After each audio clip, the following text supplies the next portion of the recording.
Hello, everyone, and welcome to Own Your Voice. Today I have with me a very special guest. Khaya Mshengoristo is actually a London-based singer, musician, and entertainer. And I'm so excited that you have agreed to sit down and talk with me because you have such a wealth of knowledge with just your background in music, and you are truly a crossover artist. So I'm very interested in learning how that experience has been for you, the success that you've had on both sides. I know we'll get a little bit into it a little bit later, how you class your current style of music, but I know that you started with a musical theater basis. And I do have a lot of students here who are in music theater but want to expand and do other things as well. So I'm very interested to get your insight and your wisdom on that, and then everything in between. So without further ado, welcome, and I will have you just go ahead, introduce yourself, and tell us about your background. Awesome. Well, thank you so much, Gabrielle, and thank you so much for having me. It's a real pleasure. I remember we were saying just before we started, how amazing technology is that we can actually sit down, face to face. I know, it's amazing. And have a meeting like this is fantastic. Yes. So yes, my name is Khaya Mshengoristo. I am a half British, half South African singer, performer, and musician. And I have been singing for as long as I can remember. I've always wanted to be a singer. I was very fortunate to have been able to study music from a very young age. I actually went to a specialist boarding school in South Africa, which I will get into a little bit later and tell you all about that.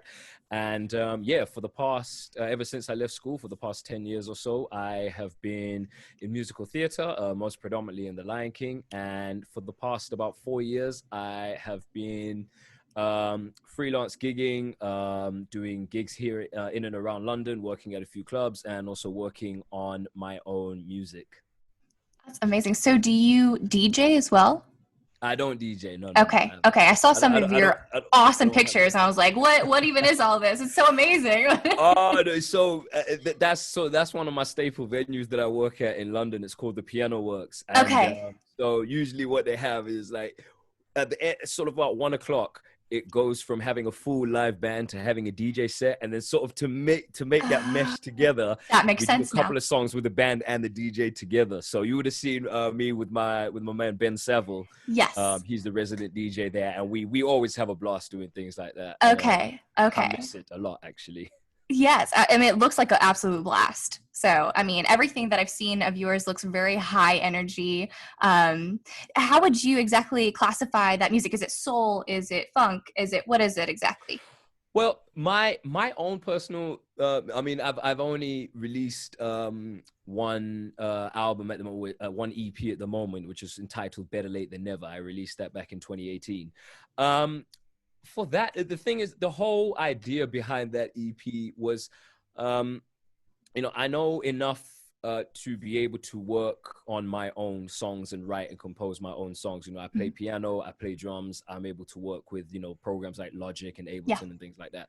So I had written quite a few songs this was going on from when I was about 17, 18 till I was probably about 25. And for a very, very long time, as artists, we're always looking for the next thing. What's our next song going to be? We're looking for the next big move, or the next move, not even the next big move. Right. But I was at a point where I was thinking, well, why am I looking for what's next when I haven't even brought what I have done already up to its full potential? And that was the idea behind the Better Late Than Never EP and the idea behind the title. Okay. So I took 4 of what I thought were my strongest songs, and I was working with some incredible musicians at the time, which was one of the really from how transitioning out of musical theater and into the live performing world, into the musician world, that was what really gave me the tools and the right people and the right sort of environment and energy to be able to take that project and put it into fruition. Right.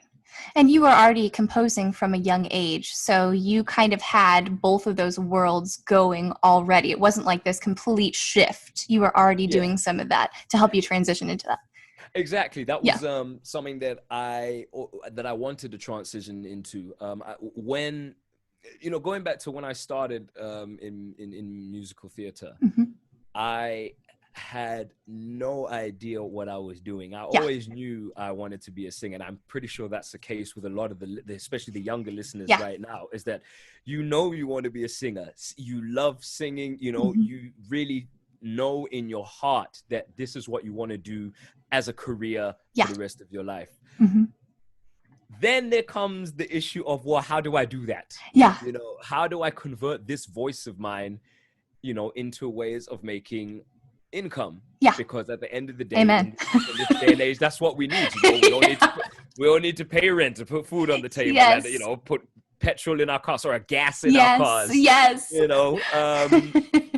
And that was where I got into musical theater. Was the only thing I knew how to do. The only thing I knew what to do was to find an agent. Yeah. So my father found me an agent, and I didn't know what an agent did or what an agent was. I really was, because bearing in mind, this was in South Africa at the time. I was born in the UK, but I spent most of I lived in South Africa for 14 years. So I moved there when I was about 7, and I left when I was about 20, 21. Okay. Yeah. So this was all happening in South Africa. And one of the first gig that I ever got was at an institution called the National Children's Theatre, which, funnily enough, was a theatre that my mother took me to quite a few times when I was younger. That's so cool. It came full circle, though. That's amazing. I know, right? Circle of life. Had to do a ranking metaphor into it. But that's okay. That's okay. I'm here for it. My first job there was in a show called African Tapestry, which was a selection of African stories that were put together by the theatre director at the time, Joyce Levison, and the assistant director, Francois Tron. Rest in peace. He passed away a few years ago. And that was my first foray into theatre. And after that, I got to do The Wizard of Oz. They auditioned me for that. And cool. I got to play the Scarecrow. Yeah, yes, that's my favorite. Always been my favorite role. It was fantastic. Okay. And while I was playing while I was playing in The Wizard of Oz, the Lion King from Hong Kong Disneyland came to South Africa to audition. Okay. I went to the audition knowing just I was auditioning for the Lion King. I didn't know what show I was auditioning for, what role I was auditioning for. I knew absolutely nothing. Although one of the best parts, one of the things I'm really grateful for when it came to my training was that I got there, and by the time I had got there, the line was all the way around the building. Oh, okay. Yeah. And I got there. Not intimidating at all. Exactly. No, not intimidating over. So I was like, okay, cool. It's going to be a long day. It's fine, And they came, the guy in charge came out the door, and he said, right, so we're first seeing anyone that has sheet music. Did anybody bring sheet music? And put my hand up, and I was the only one that put my hand up. Oh, solid. I got to go in very first. That's amazing. Which never happens. Right, but it's again, it's something I'm very, very grateful for, because I understand that not many people have the opportunity. There are so many fantastic singers out there in the world, but learning how to sight read and learning how to read music is definitely, for me, was a privilege. I was able to be sent to school and learn that when I was at school. When I went to school, I went to an institution called the Drakensberg Boys Choir, which is a specialist school. It's situated in the middle of a mountain range in a province called KwaZulu-Natal. Now, the closest town, and it's a one-horse town, is like half an hour away. The closest city is about 2 hours away. Wow. So the school was only maximum of about 100 boys. Oh, wow. Okay. And they go from ages 9 till 16. So I went there when I was 11. And the first thing they teach you to do there is to read music, because we dealt in all 4 voice groups: soprano, alto, tenor, and bass. Wow. Okay. And we were doing really big, serious works. We did Karl Orff's Carmina Burana. We did the Messiah. We did the Mozart Requiem. And we were doing works like this, with an ever-changing repertoire. Right. And so you can't sit down and note bash 4 different parts, sometimes 8 different parts with 100 boys. It just doesn't work. So the first thing they teach you to do is to read music. And that's really where the basis of my musical journey, I think, started. Okay. Just before that, I was singing a lot in school. it's a story that I always tell. But one day I came home. I was in grade 3, I think. Grade 3? No, I'm not, sorry, grade 5. I was in grade 5. Okay. And I came home from school one day and I said, Mom, I'm not joining the choir. I sang in the choir every subsequent year before that. Yeah. And I said, I'm not joining the choir this year. None of my friends are in the choir. None of the cool kids are in the choir. I'm not doing it. Sorry, I'm not doing it. And my one of my idols at the time, and still to this day, was Michael Jackson. Michael Jackson was the reason why I wanted to sing. We had all of his albums, all of his records, all of his CDs. I would listen to them every day. I would know every song word for word and all that.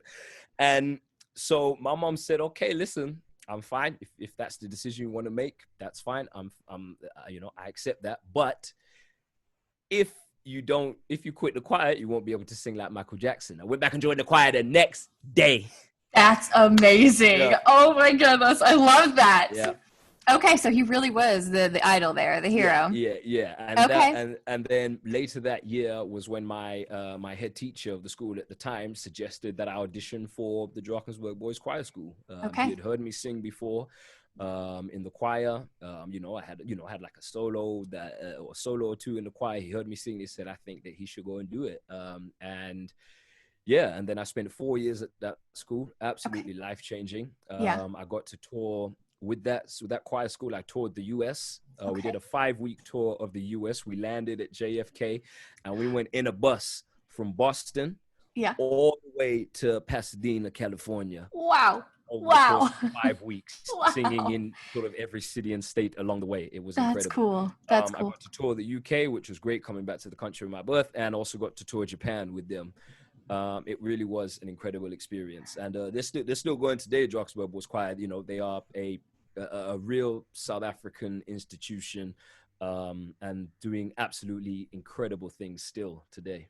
I'm a little jealous. That sounds absolutely amazing. I mean, that's invaluable too. And I know, again, like we said in the beginning, that's not experience that everybody gets to have. So to have that very foundational training is amazing and key too, I'm sure, in helping you launch your career.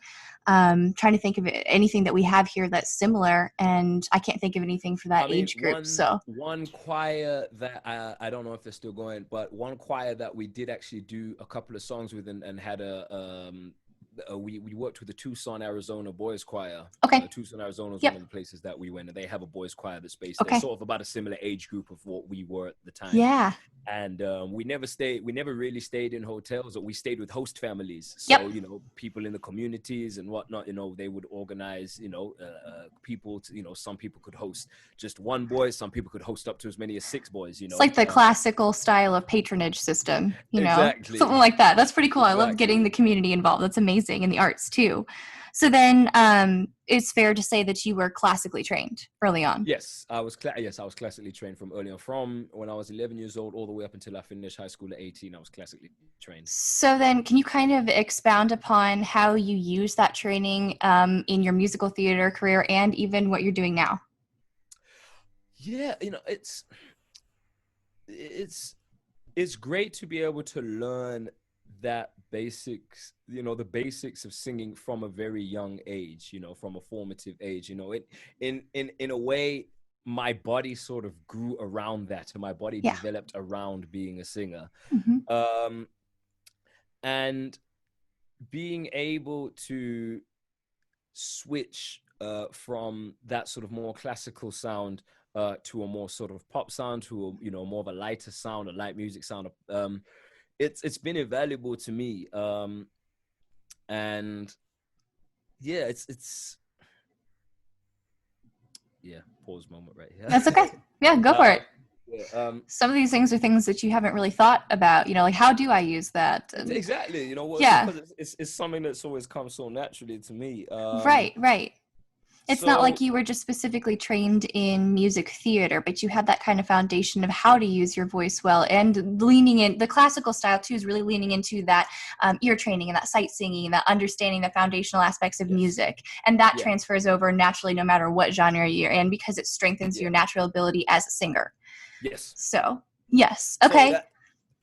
What you said. Yeah. Word. Got it. I'm not a teacher at all, so I don't understand how it works at all. Okay, so then kind of explain, I know you said your father found you an agent, but was that something first and foremost where it was family driven for you to get into theater, or was that your natural kind of bent? It was well, because I originally went to university to study engineering. Okay, Yes, thank total goodness I shift. didn't go through with that, because there'll be bridges falling down all over the place and cars breaking down all over the place. So thank goodness I didn't become an engineer. Oh no. But the funny thing was that while I was studying engineering, I I was running out of money, of spending money, Yes. and my parents, bless them, they funded my tuition. They were Amazing. paying for my rent and everything like that, which I Hmm. went to university in Cape Town, at the University of Okay, Cape Town. yes. Hmm. And it just didn't feel right, sort of. You try and be a good student, you do, Yeah, and you yeah. try and budget, and you say, right, I'm not gonna order pizza this, I'm gonna go to the Yeah, grocery store, and I'm gonna eat cereal for breakfast, and I'm gonna eat right. noodles for lunch, and I'm gonna eat cabbage for dinner, and all of that. And Last then 24 hours and exactly, and then you go out, but then you go out on one big night, and then that's your entire budget right, ruined for the right. month. And so after about 2 or 3 months, I just felt bad that I was calling my dad halfway through the month asking for more money. So I said, no, I need to do something about this. And Okay. coincidentally, there was a restaurant that was just around the corner from my house, a restaurant called Stardust, which is also a restaurant that's still going on in Cape Town right now, where I That's cool. also accumulated a lot of performance knowledge. Hmm. Hmm. Um, and so it was just around the corner. My housemate said, yeah, you sing, you should go to this restaurant and audition. I'd never written a CV. I had never been to a job interview, nothing, so I Okay. cobbled together whatever CV I could get together, like, Yes. you know, graduated high school. That's pretty Right, much where right. it ended. I mean, what? No, you know what? I did Yeah, have, yeah. I actually got, in my final year of high school, I got the second highest. I think I got 90% for my Royal School's grade 8 singing exam. Nice. So, I was, took my certificate through there. I Right, was like, right. yeah, I'm Proud gonna of get a this right job, there. Um, and so I went to Stardust, and I went in there, and I said, I'd like to have a job, please. And the manager at the time, he took a look at my CV and just put it down, and he said, can you sing? I said, yeah, I can sing. He's like, right. He gave me this huge lever arch file, which was one of about 18 or 20 that they had, Okay. all with lists of backing tracks that they had. Hmm.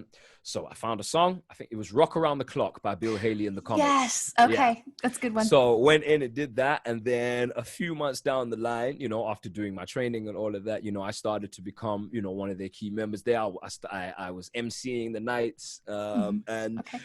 I was building my own repertoire. I was, coordinating my own performances and things like that. I met my best friend there as well.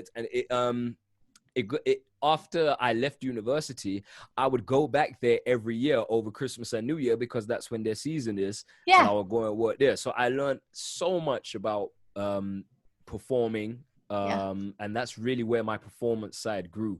But that's where I started to get into music, and that's when I started to move away from the engineering side of things. So obviously the Okay. end of the year came around, and obviously I failed all my subjects, and it was like, well, do I reapply for another subject? Yeah. Do I reapply for another course? Do I retake the year, or do I just leave? Yeah. And obviously neither my parents, specifically my father, weren't very happy with the last option, Hmm. but I said, no, I'm out. I don't want to do it. I initially wanted to take a gap here in the first place. Hmm. I was muscled out of that decision. Yes. Yes. All of these things come from a good place, but it's sort of Yeah. that awkward situation where your parents want to do what's best for you, but you also have to, you're becoming Yeah. an adult, Yeah. and they're still looking at you as their child, Yes. and so it's that growing phase of your life, Right. and I'm actually one of my songs from my EP called Growing Pains touches on that, Okay. I and the love that. difficulties that I was going through Yeah. at that time, dealing with that. So I got home, and then I'm just at home, Yeah. I'm just at home, Yeah. because, I don't have a degree, and I don't know how to Hmm. get into any jobs or anything like that. And yeah, it was, my first agent actually found me, I don't know what it was from. I was out singing somewhere, something like that. And she Yeah. said, you know, and there was actually a time where I had two agents at once. Okay. And what would happen was one agent sent me for a casting while I was supposed to be in rehearsal for the show that I was in. And that's when they sort of found out about each other. And I didn't know that having two agents, I didn't know at the time that having two agents was a no-no. Right. It's just, it's one of those lessons that you just, if no one else Gotta surrounds learn, you is in the industry, you just have to learn it by yourself. Because the only person in my family at the time that was doing music was my cousin, who was also in The Lion King in London, actually. Okay. But he was in the UK at the time. So I had nobody to help me navigate, you know, where I was going with my career. Mm-hmm. So, you know, found my agent and then found my other agent and then went to the National Children's Theatre, as I said earlier on. And then that got me onto The Lion King, which brought me out to Hong Kong, which was a huge culture shock. I'm sure. But it was absolutely amazing. Really, that's where... you know, I wasn't only performing at Disney. I was able to create a community of performers. I was performing outside of Disney quite a lot, and that was what really got me into sort of gigging, into being a live musician, into choosing your own repertoire, into interpreting other songs the way that you want to interpret them. Right. Mm-hmm. And that's where the love for that came in. And then when I went back to South Africa after Hong Kong, I auditioned at the same place for the UK tour of The Lion King. And I heard back from them. I think it was after... It was about 8 or 9 months, I think. Oh, wow. You know, so the, you know, the idea of getting that job was left my mind so far gone. Yeah. You know, and I get an email out of the blue. Yeah, we'd like you to... You know, I was back in Hong Kong at that time. Email out of the blue, we'd like you to come join the UK tour, and it was wow.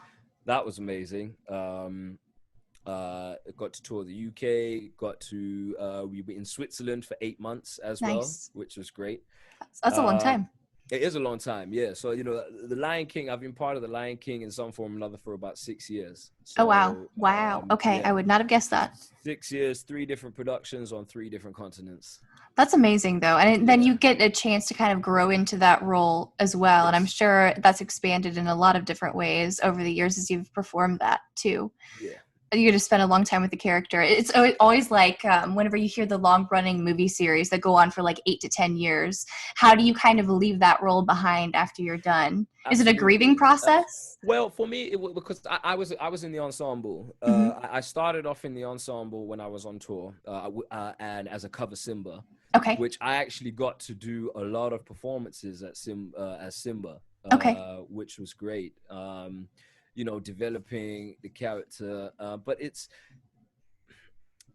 I really love The Lion King. I love everything about it, but I felt that with that character, there's, it's sort of very hard to establish your own identity in a musical that's been around for 20 plus years. That's fair. You know, in a character that has been written, you know, in a specific way and is to be portrayed a specific way. And look, that's out of respect for the musical.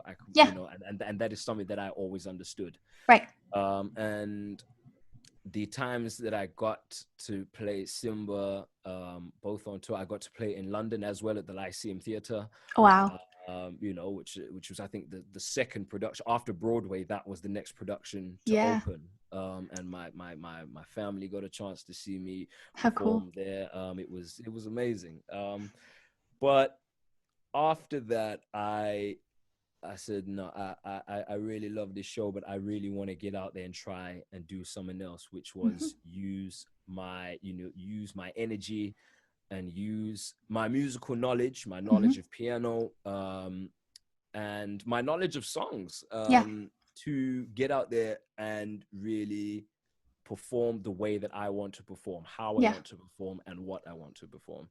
Right. And I think that's what's so amazing and valuable for me is I sit down and have these kind of conversations with a variety of people with different backgrounds in music that, especially for my students, and even thinking back to the younger me when I started in music, I had this very like straightforward path of, okay, I take lessons from this teacher, I go to school and I get this degree, and then I'm going to go out and be successful. And it was like this very like one track path. And that is, if It's ever, that's never how it is. So it's Yep. always this zigzag Yep. pattern, and then you end up where you're supposed to be, but then you have this wealth of knowledge from all those experiences that you would never have seen yourself in. Absolutely. As you So know, one of the things that I always say is that sometimes the journey is more important than the destination. yes, You know. yes. And I think too that when we're talking about kind of finding yourself as a person apart from your parents and figuring out what you like, that's compounded tenfold when you are a musician, because then you're finding not only who you are, but your individuality as an artist as well. Yes.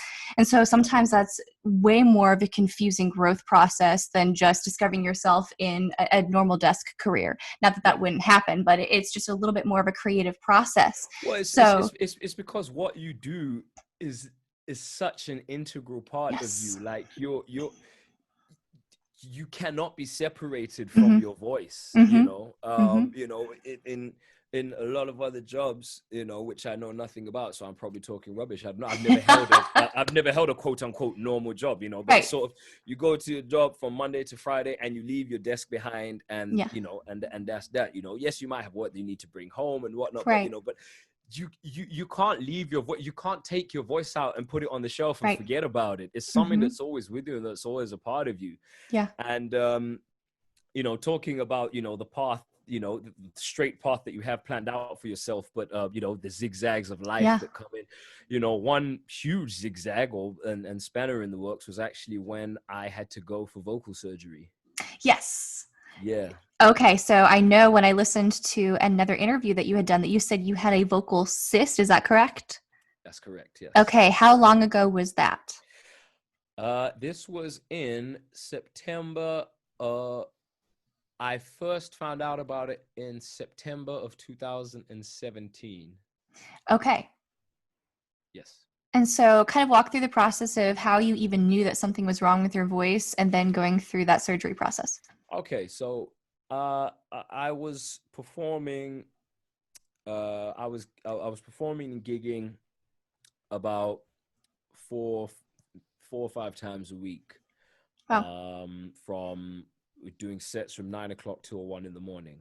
Wow. So it's a dueling. It's the place that I work most at. It's a dueling pianos bar. That's awesome. For those of you who don't understand the concept of dueling piano, you basically have two pianos on stage and then Mm-hmm. it's requests all night. However, this place that I work at, the Piano Works, takes that concept one step further by adding a full band behind. Oh, wow. No pressure. And yeah, no pressure. No. And no, I've literally been handed a request for a song, had to listen to the song on Spotify while the other pianist and the whole band are playing another song. I've had to look up the tab, figure out the chords, and then just literally go.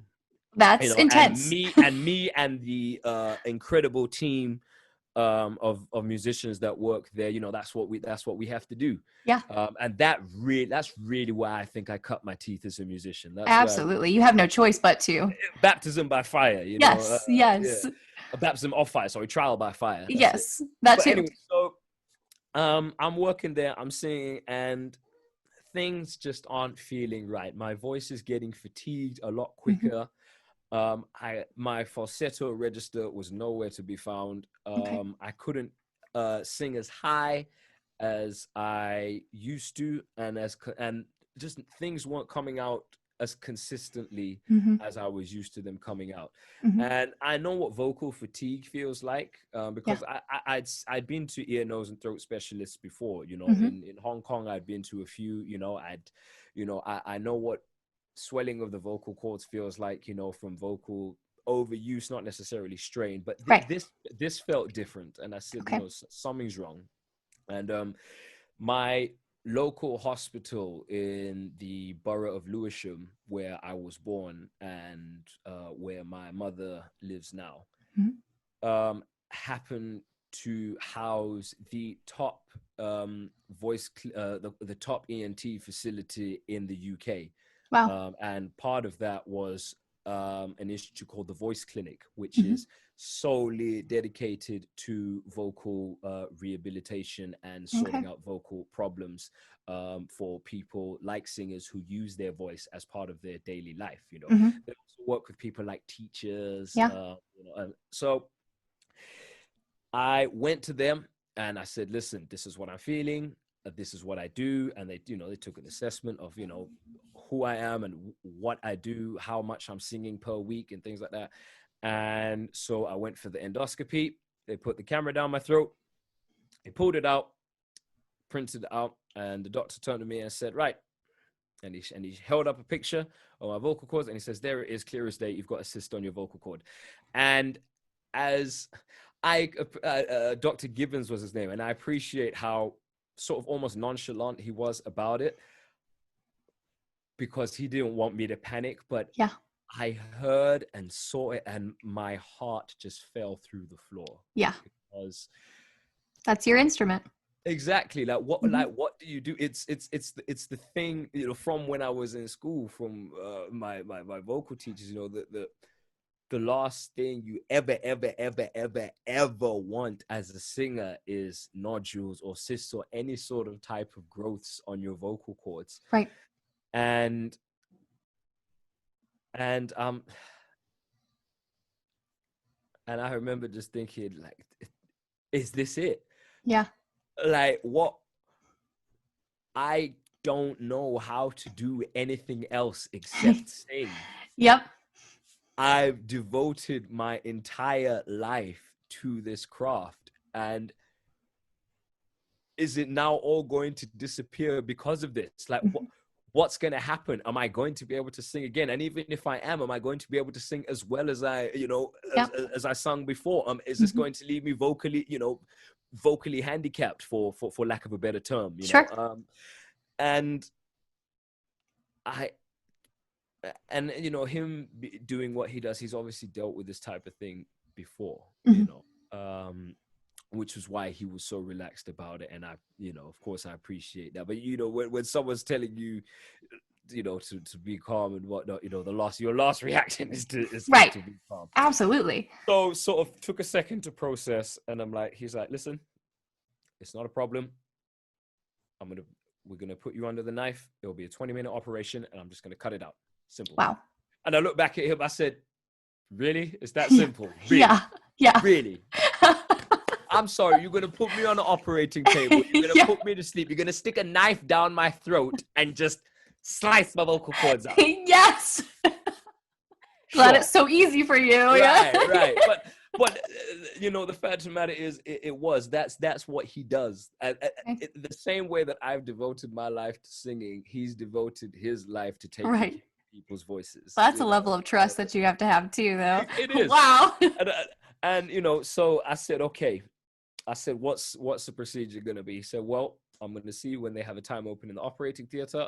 But basically, we're going to get you in. I'm going to slice it out, and then we can go over the recovery process when it gets closer to the time. I said, okay. I said, he said, do you have any more questions? I said, yes. Was this avoidable? Was this something that was due to vocal fatigue? Was it something that was due to incorrect singing? Like, what? He said, nope. He said, you can get a cyst anywhere on your body. You know, cysts can appear anywhere in your body. Yours just happened to appear on your vocal cord. He said, if you weren't a singer, you probably wouldn't even notice it. That's so random. Yeah. Because he said, otherwise your vocal cords look perfectly healthy. But of course, because of that cyst, the way your vocal cords, you know, it can't vibrate as freely. You know that your vocal cords can't vibrate together properly. There'll be a gap there, which is why I couldn't reach the notes that I was going to reach. That's why my voice was fatiguing so quickly, or a lot quicker than it usually does. Yeah. That had to be a relief, though, knowing that your technique was solid. Yes, it was. It was a big relief. I don't know, because you know, like I don't have to change anything. We're good to go. Exactly. So, that they had so that was all sorted. I had the date booked in. The date was booked in for November. However, this information, when I received this information and went for this checkup, slap bang in the middle of when I was recording my EP. I mean, the Oh, EP recording was in full swing, okay. Very inopportune I, time. yes, Yes. exactly. So we were making really great headway with recording all of the instrumentals and things. Um, and and I actually had the showcase for the EP before the operation. Okay. And I said I was working with my co-producer and recording engineer, Jimmy Goodwin. And I said to him, listen, there's no point in me trying to put down these vocals right now. Let's finish the instrumentals, do whatever we need to do in terms of instrumentals and arrangements and everything like that. Let me go under the knife. And then when I'm fully fit, I'll come back, we'll lay these vocals out, and then we'll take it from there. Yeah. And I had also just signed a contract with a vocal group that I joined at the time that was going to be doing a lot of touring and whatnot. So, and that touring was due to start in February. So I wanted to get into the operating theater as soon as possible so I could get out and recover. Right. So I went in for the operation in November. Okay. So the recovery process basically entails you can't say nothing. Oh yeah, gotta carry around the little whiteboard and exactly. just like. Yep, I had my little whiteboard. Yes! I had a bell next to my bed, and Oh, I was being yes! waited on hand and foot. It was wonderful. Yeah. Took it a little too far, didn't you? I did, but I had to. I'm a dramatic person. Anybody will tell you. Yes, but anybody who knows me, they know how loud, how outspoken I am, and whatnot. So for everyone, it was so strange hearing me so quiet. Yeah. But yeah. it was 3 days of complete and total silence. Okay. I couldn't say absolutely nothing, not a peep. After 3 days, you then move to your first week, and you can use your voice, but only at 25%. Okay. So you have to say literally the bare minimum. Then you can move up to 50% vocal use, and then the week after that, 75% vocal use, and then a week after that, 100% vocal use. So there was basically a month of bearing in mind that because I'm self-employed and because, I invoice for my work, I'm not making any money during this time. Right. However, if I don't have this, I can't go on singing like, with a cyst on my vocal cords. So yeah. After that rehabilitation period, they then send you in for vocal rehab. Right. I had an incredible doctor, Dr. Rehab Award was her name. And she, it was basically just doing vocal exercises, sort of relearning how to use my voice. I was learning to have to talk differently. I was learning like that projection and that breath management and all that. Or not even the project. Not even the projection and the voice manager. It's just where I placed my voice. Okay. From when I'm speaking. And because I wasn't even singing again at that time, so I didn't even want to think about breath control or anything like that, but I was very fortunate, so they usually give you about a 2 to 3 month recovery period. I was back gigging in 6 weeks. Wow. Yeah. Okay. Wow. 6 weeks I was back gigging, and everything was going fine. I would say I was back to 100, like fully 100%, back to doing all the screaming and all the high high tenor things and all of that. Probably after about 2 months. Okay. 2.5 months. Yeah. That's honestly still not as bad as I would have thought it would have been. Yeah, there wasn't. But again, it was just that one very concentrated local area of my vocal cords that was affected. Yeah. And it hasn't caused any other complications? No, it hasn't. I was officially discharged I was officially discharged on my birthday last year, October 9th. Good birthday gift. Yeah. Great birthday gift. Yep. So I was discharged from the hospital. I was discharged. They said, we never want to see you again, because obviously that would mean that I stay vocally healthy and all of that. But I really owe so much to the Voice Clinic and their incredible team, because they're the reason why I'm able to carry on doing what I'm doing today. Good. And Yeah. I mean, I do have students who have battled really bad, like acid reflux. So it's caused burns on their vocal cords. yeah, And they have gone and been cleared by the ENT to start singing again. But there's always that fear factor there. Like you mentioned, will this affect my voice in the long term?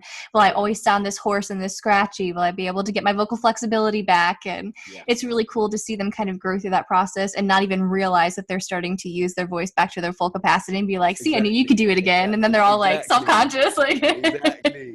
but Well, that's you know, awesome. you know, the journey of 1,000 miles begins with a single step. You know, and of Yes. course, when you're in that state of mind, that state of panic, Yeah. you know, that state of uncertainty,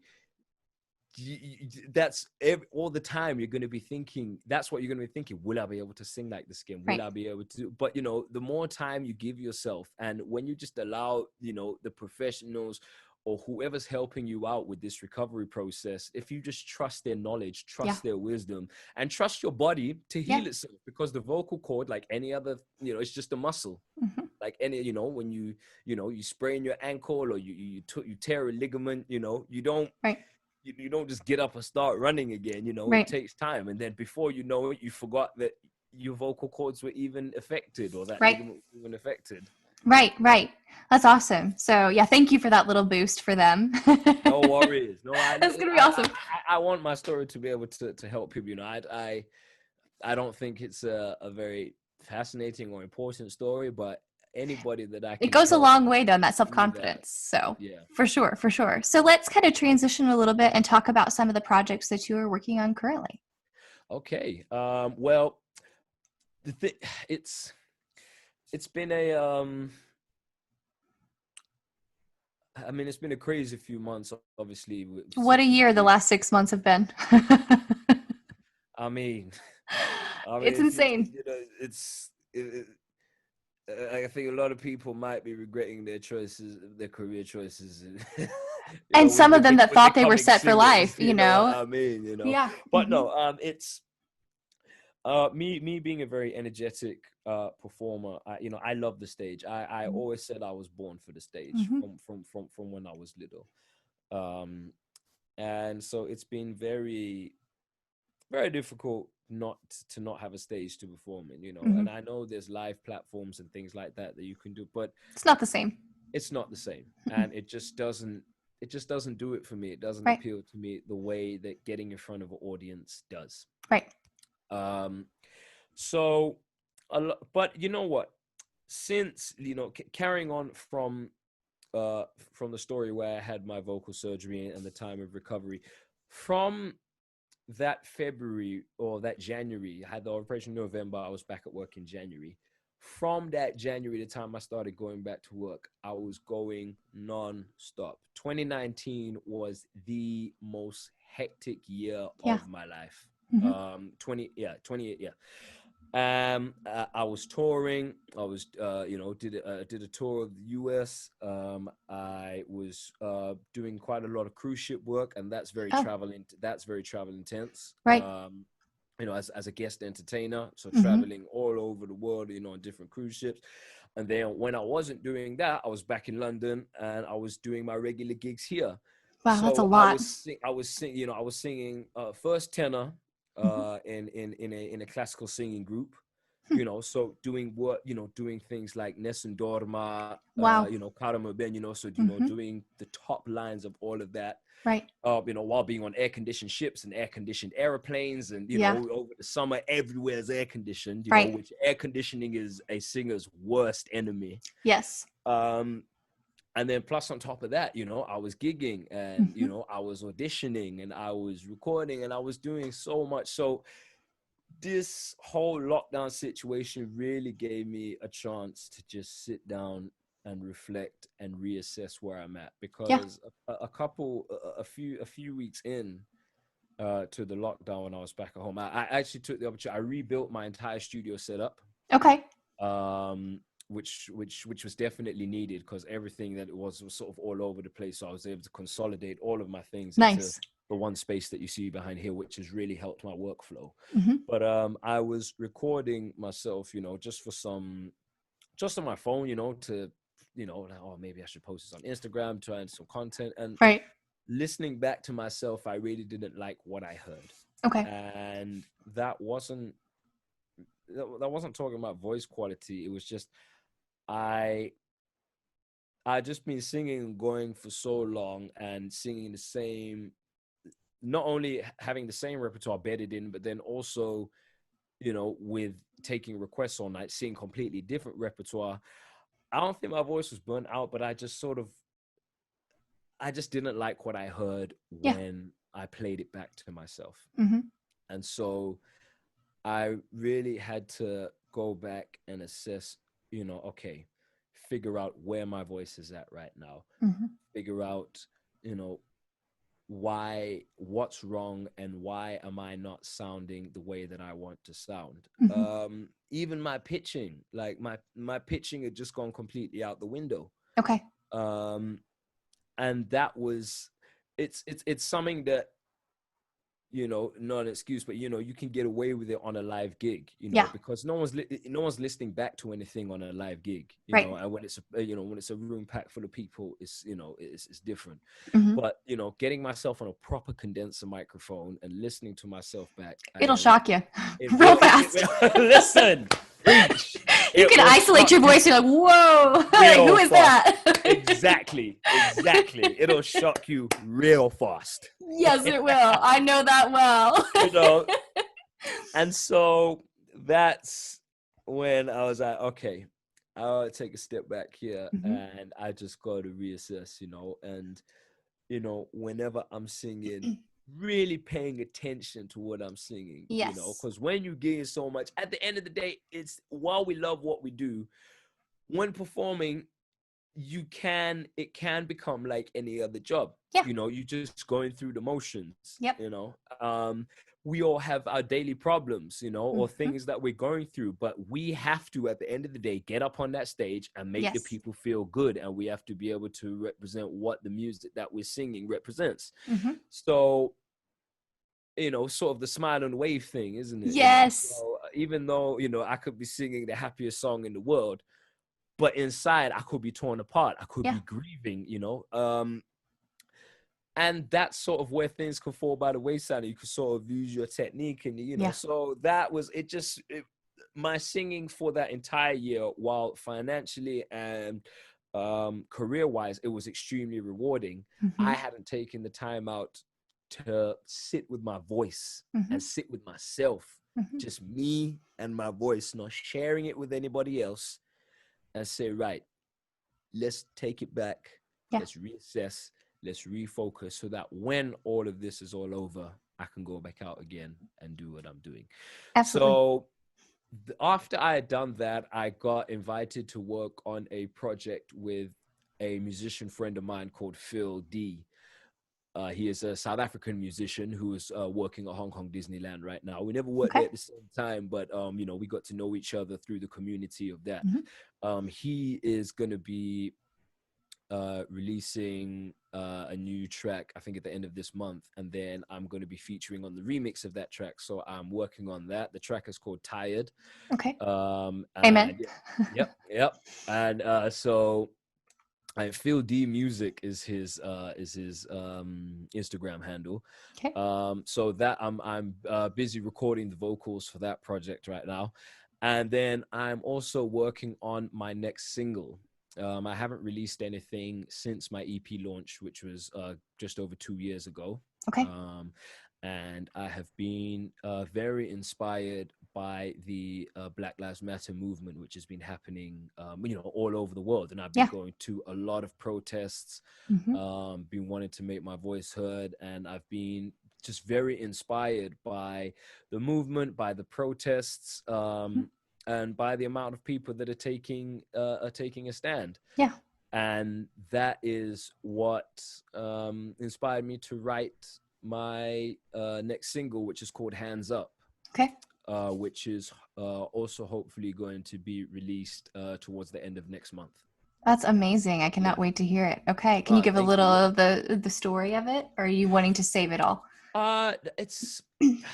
It's just basically my take on a message that is being relayed in so many different ways across so many different platforms. Yeah. And it's just that we want equality. That's all. That's all it is.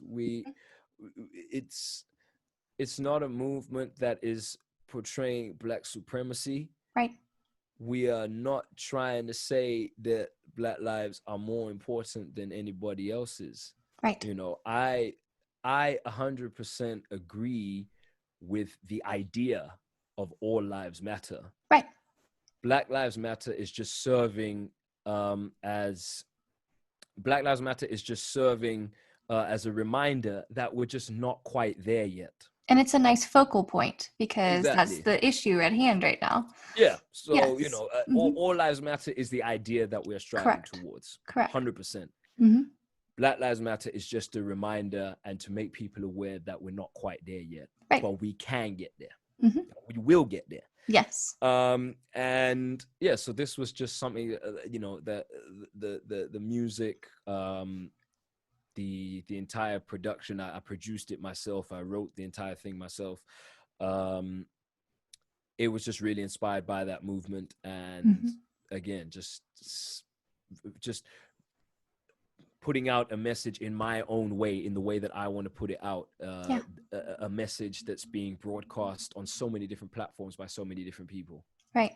And honestly, that's the beauty of music too, is that it is the universal language, as you've probably heard 1,000,001 times, and it does touch very deeply into every area of who we are as people too, and it should directly relate to those experiences in our lives as well and be able to share those messages. And it's what makes you a good musician and a good storyteller through your music as well.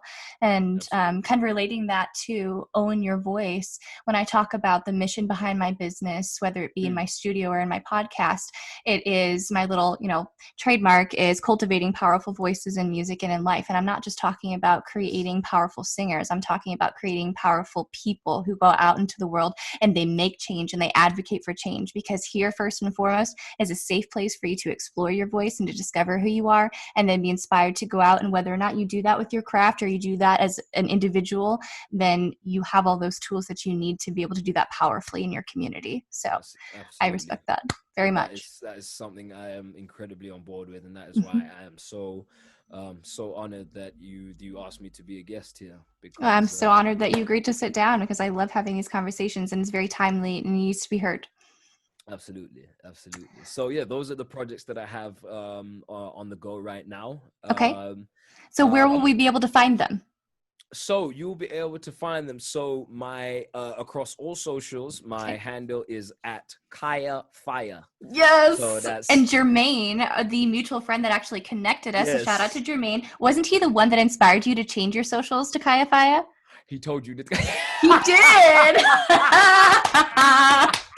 Yes. Jermaine, I know you're gonna be listening to this. You had to find a way to put yourself in. He wasn't gonna let that one go. But yes, that is true. That is true, and I love him all the more for it. Yes. Shout out to my boy Jermaine. Yes, he was the one, because he's like, Khaya Fire, man. Right, and anybody that knows you, man, I'm gonna go off on a little small tangent about Jermaine, but the wonderful soul that he is. I mean, his energy, his positivity, he's helped me out.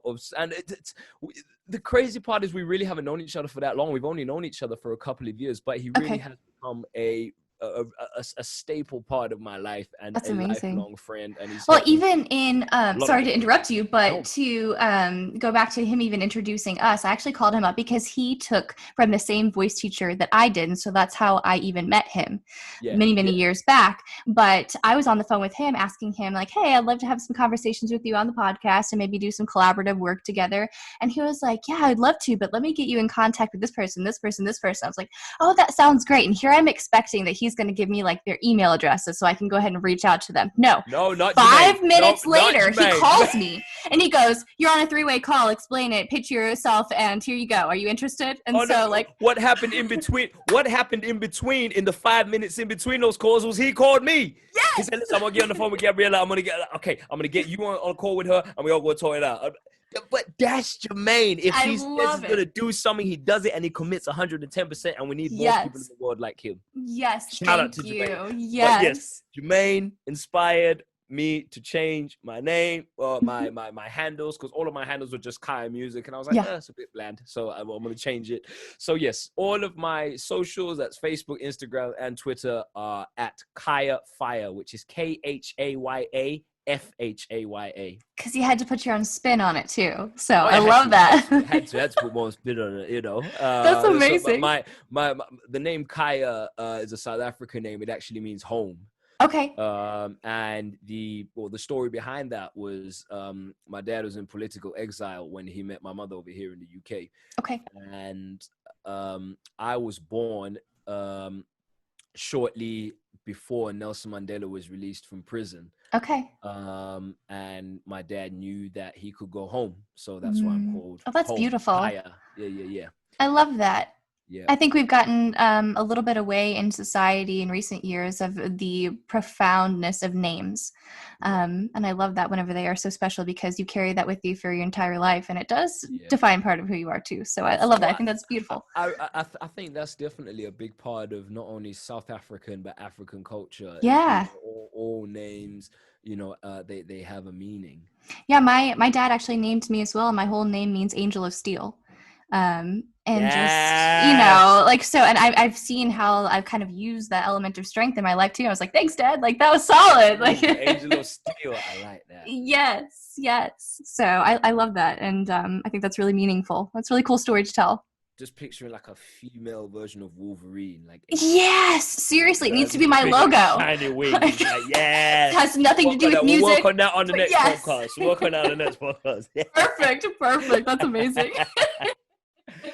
Okay, well, I'm excited to keep up with all the projects too. Are you? And I know I read somewhere too that you are getting ready to be in the Bob Marley show musical. Not quite yet. No. Okay. So I'm in the process of developing my own one-man show.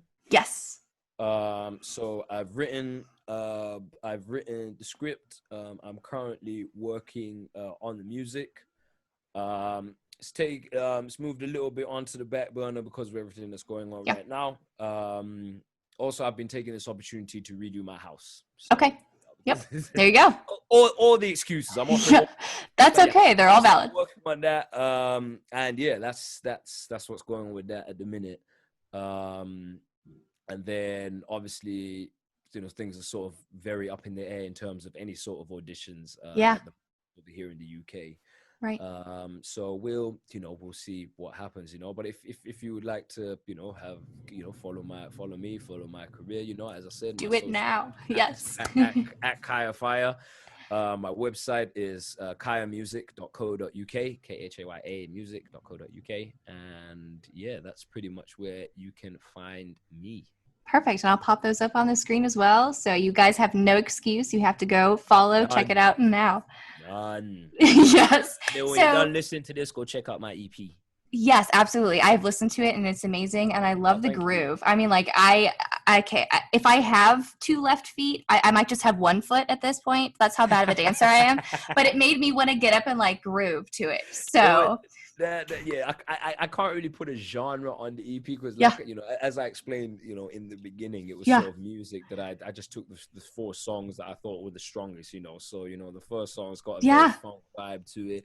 Love it. I have I've been exposed to such a wide array of music throughout my life. Yeah. From being taught music history when I was in school, and it was nothing but classical music. But then. My mother also really enjoyed classical music. My dad was a big jazz music lover. He also, we also listened to artists like, he loved Bob Marley. Yeah. Who is, sort of Bob Marley and Michael Jackson are my two my main artists, my idols. Right. Sort of, they sort of fight for first and second. Right. One day I'm like, oh, it's Bob. The next day I'm like, oh, it's Michael. But right. But we grew up with sort of like artists like Nina Simone and Aretha Franklin. So good. The Jacksons, Jackson 5. Jazz wise, Miles Davis, Johnny Hodges, and And then there was, you know, then you start developing your own musical taste. I'm a huge lover of hip hop. You know, when I was younger, you know, the artists that were really mainstream, you know, were artists like Outkast, Yeah. 50 Cent, Mm-hmm. Eminem. Who else did I really enjoy listening to back then? Artists like Exhibit. Okay. And more recently, after that, you know, one of an artist that I really love and respect is Bruno Mars. Oh, he's fabulous. His work ethic, his voice, you know, he Yes. sings, he dances, he plays, he does it Mm-hmm. all. So, you know, being exposed to such a wide array of music and having so many influences throughout my life, that sort of seeps into my music, and that sort of seeped into the different elements of the tracks. Yeah. And, you know, hopefully when I'm in the headspace and when I have written the material enough to finally put together my first album, hopefully then I can have everything be a bit more cohesive, tell a bit more of a story. But I'm very proud of the EP, and I'm very proud of the work that me and my the incredible musicians that worked on it put into it. Yeah. Awesome. So I kind of want to use that to transition into talking about inspiring up and coming musicians. I know, and it's really interesting for me to see that even at this point in your life and in your career, that you haven't pigeoned yourself into a specific genre. Like, you still are crossover. You still take from multiple influences and have that inspire your music. So yes, I mean, ideally, as artists, we do want something to define what we do, but how important do you think it is for singers to really go after one specific genre in order to succeed? Well, everyone has their own way of expressing themselves. And I think if a singer finds a specific genre that they find that they want to express themselves, then by all means, 100% follow that genre. But because when I've completely lost myself. Right That's now. okay. That's okay. I'm so glad this isn't live. You can cut that out. I'll totally keep that in. Don't worry. You know, but no. What I would say is, as long as you're putting out the message that you really want to get out there, because anybody in this world, while they have a favorite genre of music, there will always be some. You always listening to music from different genres. You can't. No one listens to just hip hop. No one listens to just rock. And also, with the amount of collaboration and also the amount of singles that are being put out in this day and age, you know, crossover is just the norm. Yeah. And you know, with collaborations, with features and things like that. But I think it's very important for you, while, for example, with, you know, going back to what I've released, my EP, while the genre you can't really put a stamp on, I would definitely say that EP represents me, it represents who I am, and it represents my style of music. And I think if you just stay true to what you're writing, and if you stay true to what you're recording and what you're performing, then you'll find your own way. You know, you look at an artist like Pink, for example, who started off as an R&B artist. You know, I don't know off the top of my head exactly what label she was signed to, but in the beginning, you know, back when she did the Lady Marmalade cover, you know, Christina Aguilera and who else? I don't remember who the other one was, but that's terrible. I should know that, shouldn't I? I know, I should know it too. I was listening to it just a few days ago. But you know, Google knows. Google knows everything. So but you know, she started. My point is, she started off as an R&B artist, and that was what she used to get her foot in the door and to get herself up to the platform where she could then say, right, on this next record, I'm doing Pink. And that was when she really put her signature stamp on her own style and on her own music, you know? So it's always that delicate balance. You have to be able to find your own voice, but if you really want to make it, like, I'm not a superstar, and you know, at the minute I don't have any aspirations to be a superstar, you know. However, if that's what you want, you do have to sort of play the game. Yeah. There's, whereas if you just want to really develop and hone your own style, you do that. Wherever your music takes you is where your music takes you, as long as you're doing your music, as long as you're doing your performing, or however you decide to use your voice, whether it be music theater, whether it be teaching, whether it be, as a recording artist, as a voiceover artist, whatever, as long as you carry on sticking to your craft and staying true to your craft, then you will find your way musically. You will find your way as an artist. You will find your way as a creative. You will find your way in life. Yeah. And I think that there's such an emphasis here. Like, I'm specifically even thinking about the artists that travel down to Nashville, Tennessee to try to make it big down there, since that's kind of the mecca here. With artist development and that whole idea of, let's make you this really, let's just say country, for an example, a well-polished country artist, and then you'll be successful once we've polished you into what we want you to be.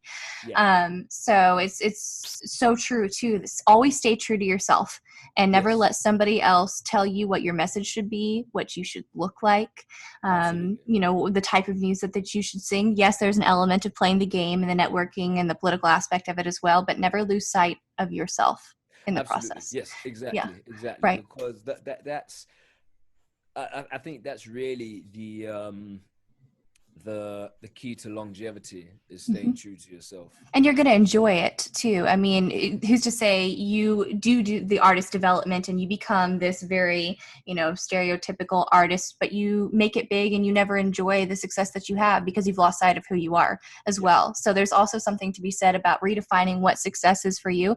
What if success is being very authentic to who you are, maybe not being a superstar, but going out and sharing your message and inspiring other people to do the same. So absolutely, and then I guess, is there any other, to spin off of that, advice that you would give somebody who's looking to go out and try to get noticed in the music world, to take that next step in getting their music out there? I would say, look, social media is huge. Having the right video coming out at the right time, with something that people can really identify with. But as someone that hasn't made it big as an artist, all I can say is just stay true to your craft and just stay true to what you're doing, and keep putting things out there. Just keep putting yourself out there. Keep putting your music out there. If you get an opportunity to perform, take it. If you get an opportunity, even like this, I had a wonderful opportunity to come here and speak on this podcast, and it's just things, things like that, things that may seem insignificant, maybe to you, not that being on this podcast is insignificant. No. Thanks so much for that. But yes, I got you. But just staying true to what you do and staying true to your craft, and taking every opportunity that presents itself to you, and chasing down opportunity as well. Yeah, absolutely. And I think not discounting the value of networking. Yes. Constantly putting yourself out there outside of your comfort zone, going and gigging and going and just making friends with people. And that's how you get connected, like we did. I've never made that connection otherwise. So that's very valuable. It's something myself that I still struggle with, I consider myself a relatively inexperienced artist. While I'm a very, very experienced performer and singer, as an artist, I'm still quite unexperienced, and I still struggle personally with things like putting out music, because I always feel like it doesn't sound good enough, or I always feel like perfectionist for the win. More, you know what I mean? And you end up thinking about it for so long that by the time that you feel like, by the time you should have done anything with it, your hype about the project has died down and you're on to the next thing, you know? And it's something that I'm still struggling with. It's something that I'm really trying to, productively counteract every single day. Yeah. And I think too, because like I said, I like to call myself a recovering perfectionist. I really am. Sometimes it goes to the extreme, but just realizing that the things that I put into my work, the things that I put out into the world may not ever be good enough for me, but that doesn't mean that they're not good enough. Absolutely. And so that's been a Absolutely. huge learning experience to pass on to my students as well, is that you are never you will never arrive, and you're never going to feel that you are 100% ready for anything. You just Yeah. have to Yep. do. So I think that's really amazing too. So thank you for that. Well, Solidifying what I've been telling them all along. See, they should be listening to yeah, well, you me. say, listen to teacher, children. You heard it Yes, from thank me. you, thank you. And then I guess if there isn't anything else that you want to add there to kind of wrap up the conversation, tell me a little bit about what your goal is as an artist. What is it that you want to put out in the world, and what is it ultimately that you want to achieve through your music? Ultimately, what I want to achieve through my music is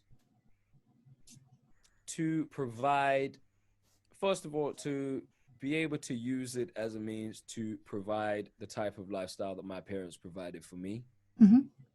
Because at the end of the day, it is my job. It is what I do, and we all need to make money because we all need to eat, and we all need a roof over our heads. And so, as long as I can keep using my voice and my talents and my skill set to be able to do that, to be able to keep a roof over my head, to be able to provide for me and whatever family that I may have in the future, that's success to me.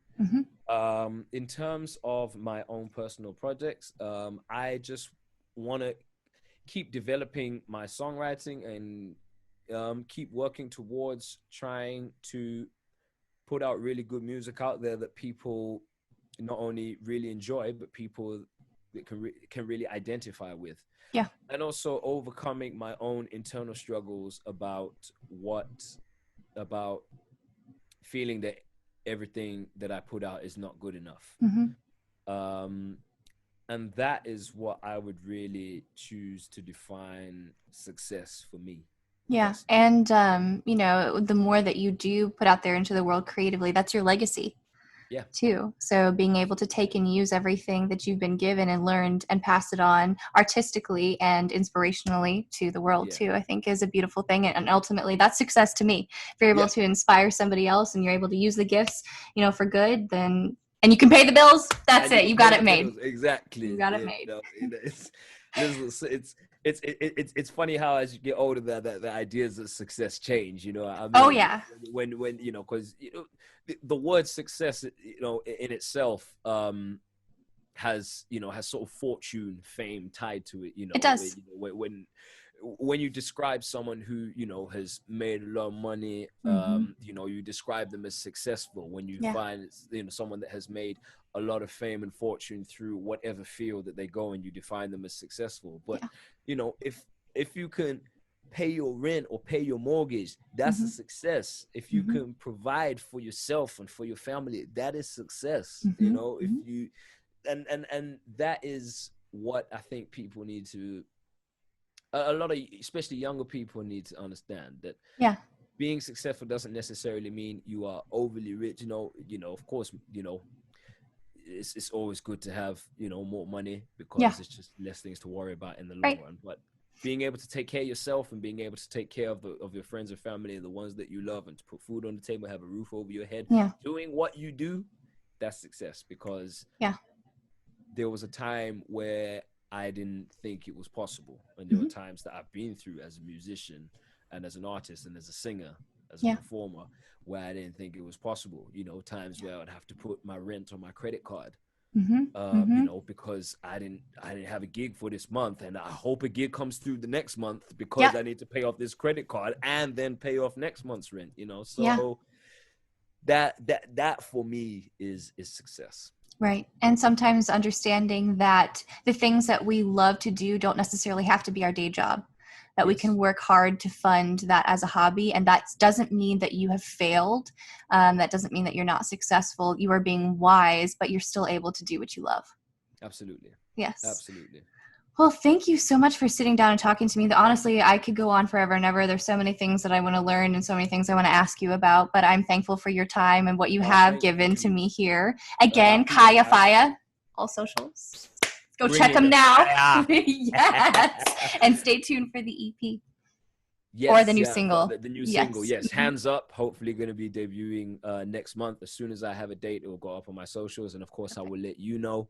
Yes, please. And I would like to say from my side, thank you so much for having me. It's really been an eye-opening conversation. Thank you for sharing your knowledge, your wisdom, and thank you for giving me a platform where I can share the very little knowledge and wisdom I've accumulated. Oh, shush. Absolutely. And hopefully we can have another conversation soon. Absolutely. Looking forward to it.